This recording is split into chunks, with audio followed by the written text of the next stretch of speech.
সালামু আলাইকুম বাংলাদেশের ভোটার প্রাপ্ত জনগণ। আজ পুরা কথা কইমু আমি। কাজ করি আমার সিলেট জেলা জকিগঞ্জ কানাইঘাট থানার উদ্দেশ্যে। জীবনে আমরা বহুত সময় ভোট দিছি, দেখছি, যাচাই বাছাই করছি।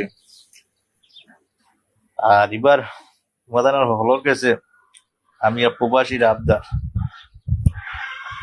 মুদান যদি পারো কাজ করে দাড়িপাল্লার ভোটটা দিবা।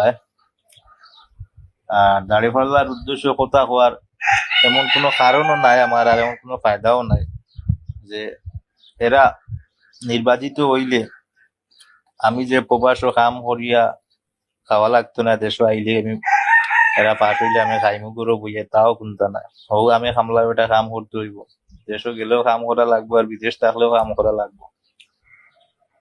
ফায়দা ওখানটাও ঢুকাই। আর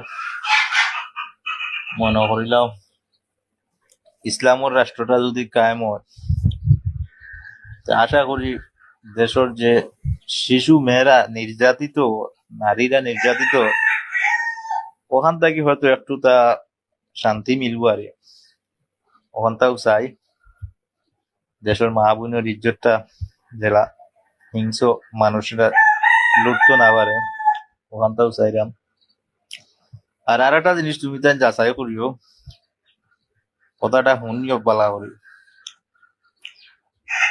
পুরান বোর আর বউ লাল বেনারসি আর লাল শেরওয়ানি পিন্দাইয়া গড় তুললে ও কিন্তু একটা লাগে, একটা গন্ধ নাকও লাগে। কিন্তু কিন্তু আমরা এবার আর চাই না বা পুরান বউরে আর জামাইরে নয়া শেরওয়ানি পিন্দাইতাম, নতুন একটা জামাই চাই যার পোশাক হইব আমরা শেষ মুহূর্ত যে পথ পাড়ি দেই কাফন পিন্দিয়া, ওরকম কালারের একটা মানুষ চাই এবার নির্বাচিত করতাম।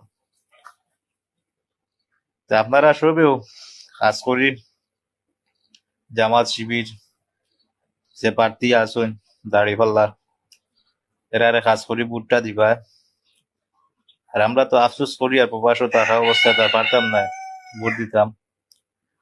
বিদায় তোমাদের ওই রিকোয়েস্টটা করলাম, যদি পারো তে ভোটটা দিও, বুঝছেন। আর ভালো আছো সব নানি? ইনশাল্লাহ আমিও দোয়া করবো আপনারা লাগে, আমার লাগে দোয়া করবা। আসি বালা। আসসালামু আলাইকুম।